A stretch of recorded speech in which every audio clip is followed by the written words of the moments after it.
Welcome to the Industry 4.0 Club's Fireside Chat. The club's purpose is to engage the power of diverse worldwide talent to accelerate the global evolution to Industry 4.0. We accomplish this by hosting and supporting respectful, thoughtful, and interdisciplinary open conversations and creating quality content on wide-ranging Industry 4.0 topics to expand the reach of our community. My name is Mike Ungar, and I am the CEO of the Industry 4.0 Club. I have over 40 years of leadership and manufacturing experience, most of that with Michelin. I'm joined today by my co-host, Mike Yost, who happens to be the chairman of the club. Mike, would you mind introducing yourself, please? Not at all, Mike. Thank you.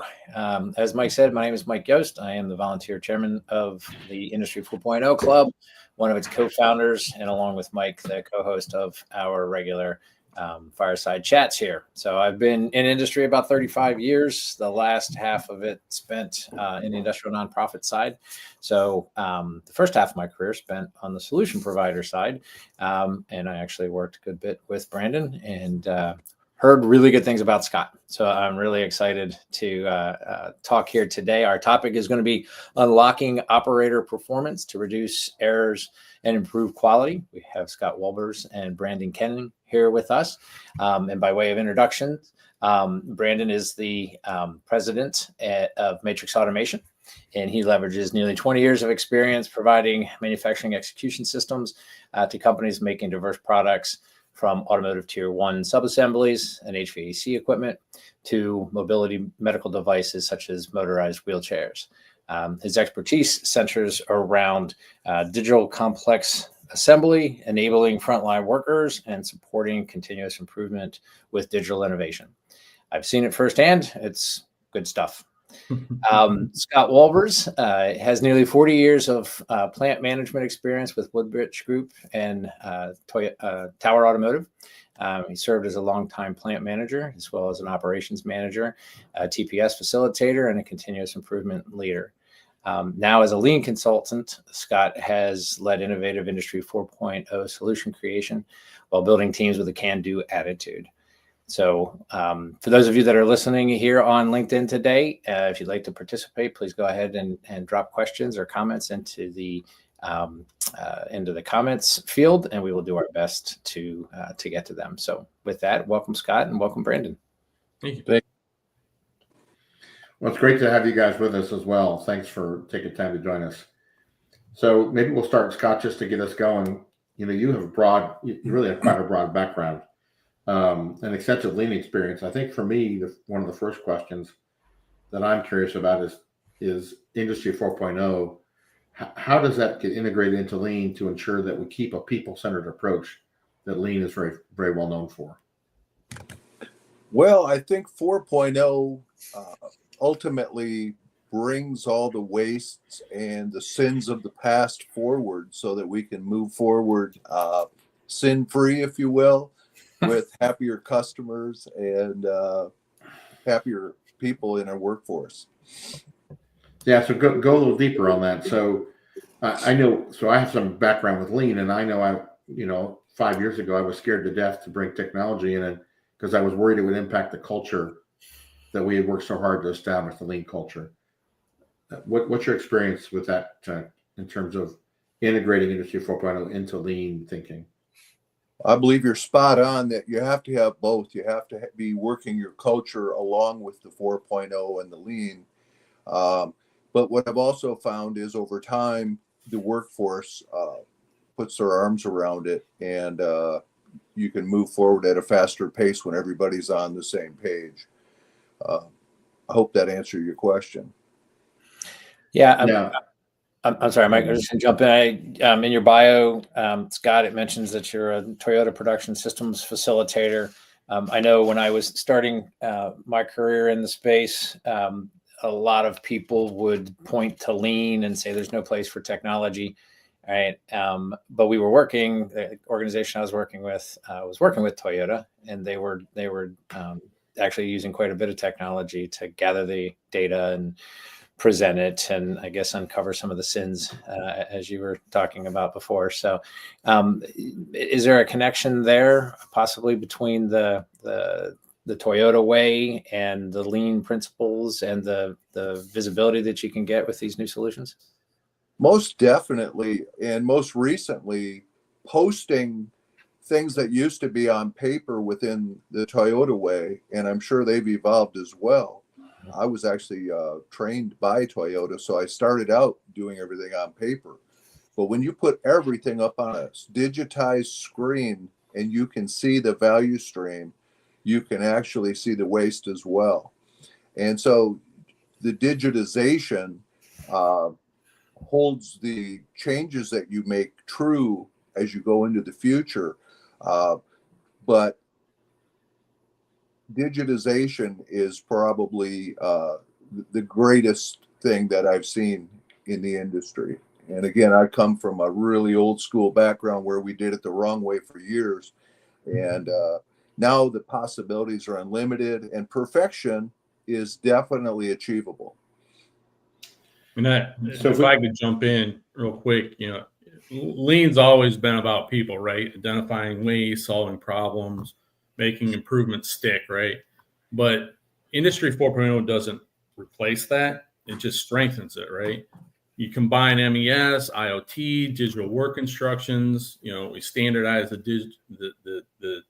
digitize the standardized work stuff, capturing data in real time, eliminating non-value added tasks like manual reporting. Operators get that instant feedback, right? Bottlenecks are clearly visible, like Scott was saying, up on screens. You can see, blocks and stars, and that continuous improvement cycle just accelerates. And just as importantly, everyone talks about automation and cobots and robots.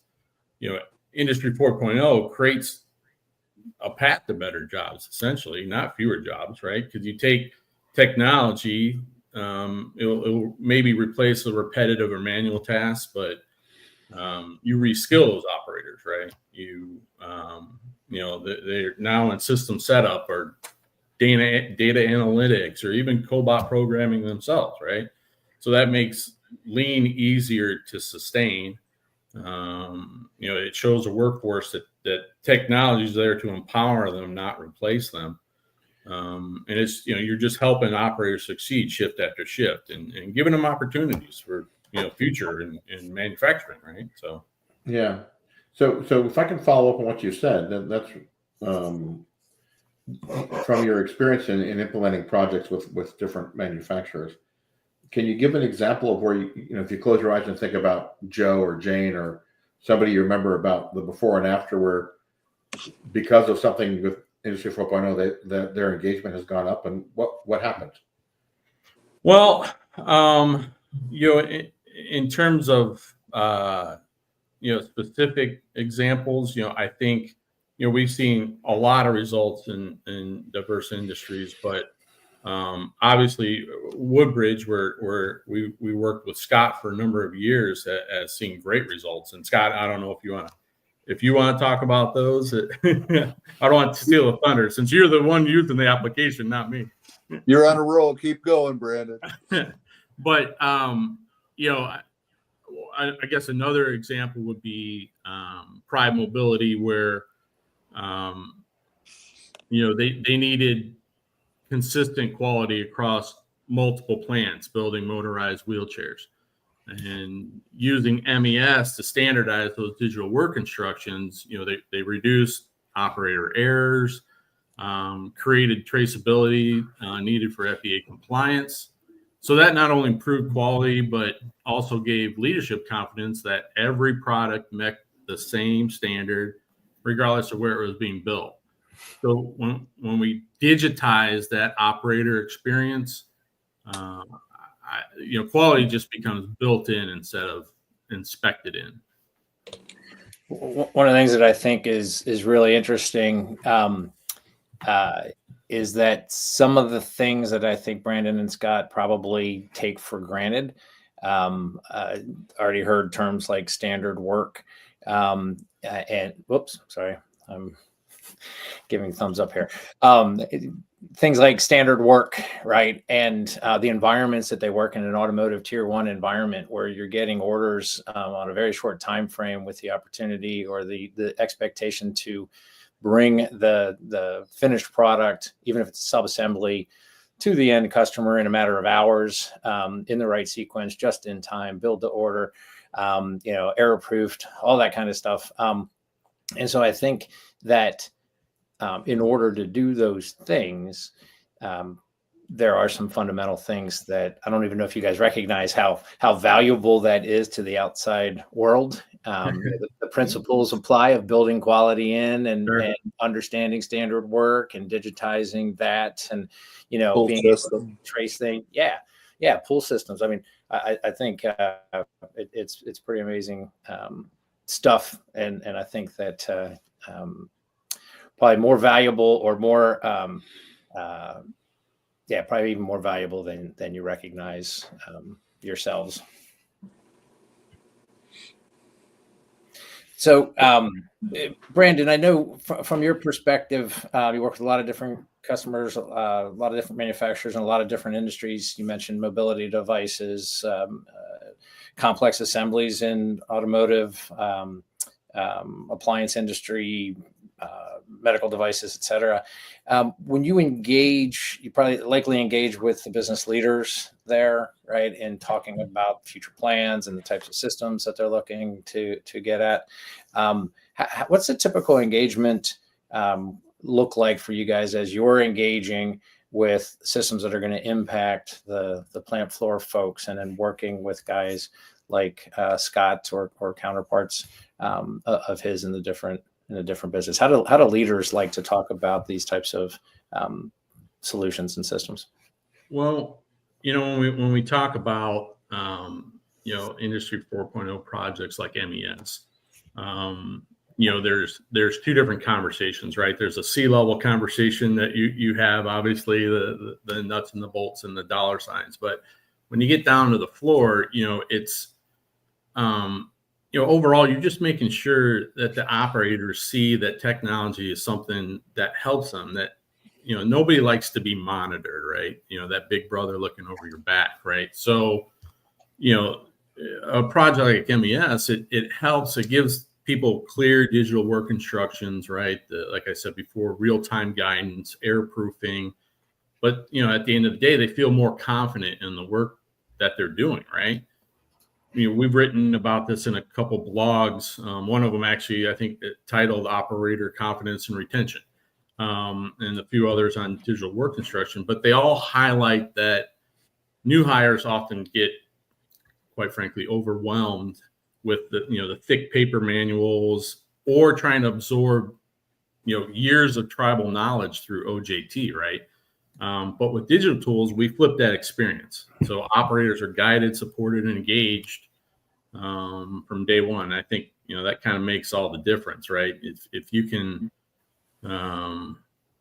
if you can help them engage, then it just makes that process easier, and then they adopt it and they champion it themselves. So That's neat. Well, I think what you're describing, I think if we can connect the dots to something else, then, we talk about a shortage of workers that we have today in manufacturing, and the concern about that only growing over time. And I think what I hear you saying is that this may actually be make manufacturing more attractive for the worker of the future. yeah. What do you think about that? I mean, am I thinking about this correctly or not? Oh, certainly. I mean, retention improves when people feel capable and confident, right? I don't know how many times we've seen situations where an operator will quit before lunch on day one because they're just overwhelmed, right? But MES changes that. Like I said, by guiding them step by step, giving them feedback, helping them to exceed quickly, that confidence keeps people from walking away.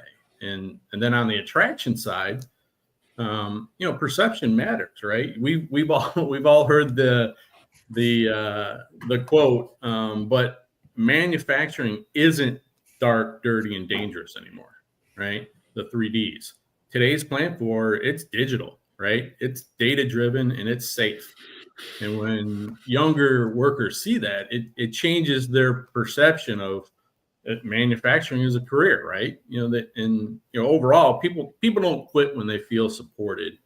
And I feel MES operator, it helps them be more confident, capable, and proud to do their work. So, Scott, maybe from your vantage point, you have a long history. You refer to yourself as an old school manufacturing guy, right? So, plant leadership, et cetera. This point that Brandon and Mike are exploring, as far as making it more exciting, connecting with the younger generation potentially. Have you seen that? Like, what was it like when you're looking at your responsibilities as a plant manager, as an example, and evaluating the opportunities or the options out there to move forward, and you say, hey, I want to bring in some technology solutions. Maybe talk a little bit about how you position that kind of stuff, either with other leaders in the business or the operators themselves. Sure. We're back to that culture discussion where everyone wants to be on a winning team. And part of that culture development is celebrating successes.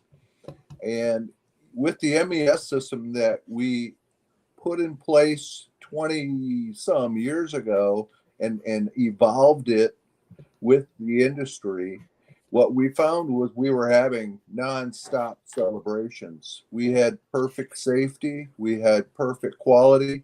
5 years with 0 parts per million in defects. Imagine the celebration a plant manager wants to have when you're doing that. And productivity, unlimited gains in productivity and profitability. And that's what everybody wants. Everybody wins. The customer's happy, the people are happy. And you can flip that around and do more for the people when you're making more money and you're celebrating successes on a regular basis. Yeah, that's so true. No, I appreciate the culture conversation. It's so important. One of the things I think leaders don't spend enough time on and realize is that the culture is essential for, we talk about attracting and retaining, but really overall for sustaining the changes, whether that's lean changes or Industry 4.0 technology changes. Without that right culture, these things tend to come and go. But is that the same thing you've seen as well? Oh, definitely. And I'd love to tell you a quick story where over 21 years in the same facility with record breaking taking place almost every day, our MES system was strong. People rallied behind it, but ultimately it was removing people as we eliminated waste. And so we posted a letter saying no one will ever lose their job due to continuous improvement activity. But then you have to really walk that talk. And so we started to take our teammates to trainings, and before long, and I guess one of my greatest successes that I think I've achieved is watching that come full circle, where operators that once worked on the shop floor literally went to a catalog, purchased a collaborative robot, installed it, and programmed it. And you talk about an evolution, all linked to that MES system, and everybody won once again. Happy customer, happy teammates, and safety, quality, and productivity flourishes, right? Mm-hmm. Yeah, that's. I guess first of all, just to remind everybody, if you're interested in chiming in here or asking any questions, we have Brandon Kenning from Matrix Automation and Scott Wolbers, lean consultant and retired ops leader from Woodbridge Group. Lots of experience here. So if you have questions, go ahead and jump in here. I just think your point, the focus of the conversation is around empowering or unlocking operator performance to drive the gains you're talking about. And Scott's talked about the profitability improvements and the safety improvements and the quality improvements and things like that. I mean, those are fantastic results. And again, the point about celebrating the successes and making winning teams, I think is really, really important. And one of the things that I think is a really touchy subject in industry is sort of the vendor world and the manufacturer world, and a lot of times there's a concern of where do vendors fit, and are they looking out for themselves versus looking out for the manufacturers, et cetera. When you're celebrating these victories and these results and stuff, I'm wondering, Scott, how inclusive your partners were that helped you get there, like your external partners, like Brandon and his team. Were they? Did people recognize the fact that they were a valuable part of what you guys were delivering on? Most definitely. And that when the pressure's on. Over those years, we had some interesting experiences, a cyber attack, right? You want to talk about partnering, and you want to talk about the importance of a great working relationship with your vendor. I couldn't be happier running a just-in-time facility to have Matrix as a partner, where when you need to make a midnight phone call and someone on the other end answers and goes to work, it was an amazing experience. And we came through that unscathed. And there aren't many that can say that. So it's been a great working relationship, both at the leadership level and on the shop floor. Very respected. Yeah. Thank you, Scott. I appreciate that. Well, and it's we look at every one of our customers as a partner, right? I mean, when they succeed, we succeed, and hence why Woodbridge has been a customer for over 20 years. We've had customers over 30 years. We've had customers over 40 years. It's that, hey, we're partners for life, right? Whatever you need, we'll provide a solution for it. And support is a huge issue nowadays, right? Is not an automated chat bot, not an automated line. We pick up the phone, we answer it, and we get our team on board. So Yeah, that's good. Thanks, Scott. I appreciate that plug. Hey, we've got a question, and maybe I'll throw up a question, maybe that for us to look at here, from Wilson. So his question is: usually old school operators tend to be more resistant to new technology deployment on the shop floor. On the other hand, young people are not interested in working in labor such as manufacturing operations. How do we bring these things together? I think it's how do you manage both the older generation and the younger generation? Maybe Scott or Brandon, who would like to start? Scott, you ready? Got it. Yeah, it's that's a great question. And what you'll find when you've had some time involved in a strong MES system, people know they make mistakes. We're human.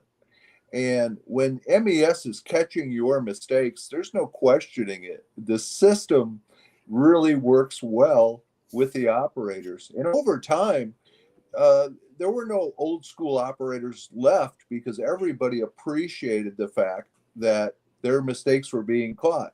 And not all mistakes are major, but they're all highlighted at least at the operator level, so the operator can correct that mistake before that defect moves on to the next process. So I guess that's my answer to the question. The system helps young and old. Yeah, and I kind of alluded to that a little bit ago when we talked about it's perception, right? Perception of the industry. Where is that next generation of workforce coming from? And everyone thinks of the 3Ds, right? That are dangerous, and it's being able to get out of that mindset and show them the new digital plant floors, right? In these these new technologies that, like I said, it's the perception of they're working for me, not monitoring me, right? And if you can show them that, and you can prove to them that that's the case, then you see a little bit better adoption rate. And coming in, out of the blue to somebody who has, doesn't even know how to spell MES, right? And we're running in with all this technology. Yeah, sure. A lot of people are like, this is too much. We have a clipboard and an Excel spreadsheet, and that's all we need, and we're good, right? And it's like, okay, you have to okay, well, what about this little option? Hey, we can make this mundane task go away. Like, oh, that's great. That's perfect. And then, we could sell an entire MES system on one little piece. I save somebody 15 minutes a day, right? So it's, and it is, you have the older generation that, they're used to doing it the same way, that tribal knowledge, right? We're a bunch of squirrels with our nuts, and no one likes to share because that's job security. But it's how do you get to that next level? And I think, if that the digital age with the younger folks, and Scott, you mentioned the whole gaming before when we were talking, that whole gaming aspect. I don't know if you wanted to add that here, but well, once you digitize everything in a workspace, and the idea first popped into my head watching my grandson bowl on a Wii. And I thought, boy, if that same sensor that's monitoring his hands and knows where his ball is going to go in this virtual game, and you put that process into the workforce, into a workstation, and you monitor every movement that's made, how incredible would it be? And the visual I give people is, you come to work, and the gentleman that runs his operation as close as possible to the perfect desired state will get a scorecard at the end of the day. And so having this leaderboard up on the wall showing each and every one in the facility who's the master of that operation, it adds an element of challenge, but it turns work into more of a video game. And I think that would really bode well for the younger generation to actually have a score and it work from there. Yeah, we see that they call it gamifying the role, right? And even like competition in that same role, shift over shift, right? Like who's got the highest score for that day, right? Which shift had the most? And you see it on a bigger scale with parts built and stuff like that per shift. But when you boil it down and you can quarterback rank your employees, right? Like some people can do higher complex things, they have better scores at those, and you can shift resources around. It's a great tool. And like Scott pointed out, people, this new generation, they're all about gamifying things and how can I be better than the guy next to me. Yeah, I think listening to all of this, I think it's still going to come back to the culture that you guys have been talking about all along, right? If you have the data, and you say we're not going to use it against you, and then it ends up proving otherwise, then you're going to lose that trust, and you're going to drive people away. So I think it's probably a reality that you guys have forgotten how important it is because it's just part of your everyday thinking. But I think that's really, really important. And I'm wondering, we're talking about the future generation here, right? We're talking about the next generation of workers and such. So you guys, where do you see manufacturing going? Like if you had to look out and share perspectives on what you think is coming next in manufacturing, what do you guys see for the future of manufacturing, technology oriented or otherwise? Well, we definitely see the industry moving toward more operator augmentation, right? So you have MES guiding the human, and then you have the new AI models, right? They're analyzing performance. and then you're using cobots and robots to assist execution. Compliance and traceability, they're non-negotiable in industries like automotive, aerospace, medical devices, right? But MES ensures, every step is captured, every product is documented. And as more analytics and IoT tools converge on MES, factories just become smarter, right? But they're still people-centered, right? Operators remain critical, and I don't think the next evolution is lights out factories. I think it's smarter factories where, industry 4.0 digital tools, they empower operators to perform flawlessly, right?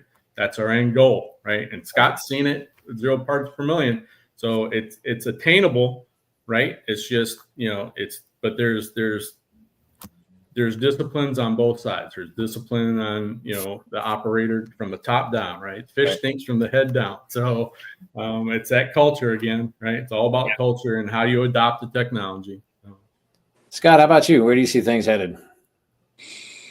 When I look for the new and better way, I call Brandon, because they're the experts that made me successful the first time around. But really, I do see digitization being the ultimate perfection of everything. Safety, quality, and productivity can all be enhanced through digitization in the workplace. Excellent. Well, thank you, guys. So as we get ready to wrap up, I guess we've been talking with Scott Wolbers and Brandon Kenning for about the last 30 minutes about unlocking operator performance to reduce errors and improve quality in manufacturing. We're going to wrap up here today. Wanted just to ask you guys for some final thoughts for our audience. Hey, Mike, you want to start us off what you've heard, and then maybe we'll go to Scott and then Brandon. Yeah, I would actually. I'd like to sort of pull something out. Again, I think we're talking with people here who don't realize sometimes the depth of the power of some of the things that they're uncovering. And so I want to go back to the point where Scott was talking about the support that he's had and making midnight phone calls and getting somebody to pick up the phone from Matrix and jump into action. And I think that's really, really critical, because oftentimes nowadays the conversation around technology seems like it can do it all, right? You train an AI and bang, we're lights out, whatever. But manufacturing is still very much about personal relationships, people that you can trust, people that you can count on. So I really think that, going back to the previous question about the future, I see folks building ecosystems where they have trusted partners that they can rely on. And if you're going to walk into this kind of an environment and talk to somebody like Scott, who has a responsibility to keep lines running and people employed and safe and customers happy, you're going to have to be with them for the long term. So I think that's was stated. I'd just like to restate how important that is. Thanks, Mike. Scott, what are your final thoughts for the audience that you'd like to share? It's not easy, but you really do need that partner, and you put your pencil down and go to work. And you can get there. And we do take a lot of it for granted when we're looking back over successes, but there was a lot of work that went in up front, and having a good partner, that's what it's all about. Yeah. Thank you. Brandon, how about yourself? Final thoughts from the audience today? I'd close by saying that, the future of manufacturing isn't people versus machines, right? It's people empowered by machines. So operators are always going to be the heartbeat of production, period. MES, digital work instructions, that we make their jobs easier, safer, make them more effective. And when the operators perform at their best, the factories perform at their best, plain and simple. If anyone's interested in how to make that a reality in your own operations, we'd love to connect and show you what we're doing and how we're helping other manufacturers not only unlock operator performance, but raising the bar on quality, like Scott pointed out. Well, thank you so much for that. And so, Brandon, Scott, thank you very much for taking the time out of your schedules to share with us a bit about your insights about engaging people really to improve results on the shop floor. So thank you for your time. Sure. Thanks for having us. Thank you. So the Industry 4.0 Club, we'd like to encourage you to take action. I think if you've been listening at all today, hopefully you've got some thoughts on what you should be doing next. We want to focus on helping you deploy Industry 4.0. You can read an article, get a little bit smarter, attend a workshop, develop a smart manufacturing roadmap, or encourage your plant and those around you to do the same thing. We'd like to know what you're doing. It's important to us that we hear from you. So here's our website address. Please drop us a note on our website or our LinkedIn page. We also host conversations like this really on a weekly basis. If you'd like to join us on a conversation, be part of our discussion, we'll also be happy to hear from you and connect with you about doing that. So with that, I'd like to, again, thank you, Scott. Thanks, Brandon. Thanks, Mike, for the time. And we wish everybody a wonderful rest of the day and week. Excellent. Thanks, everybody. Thank you. Thanks, guys. Thanks, guys.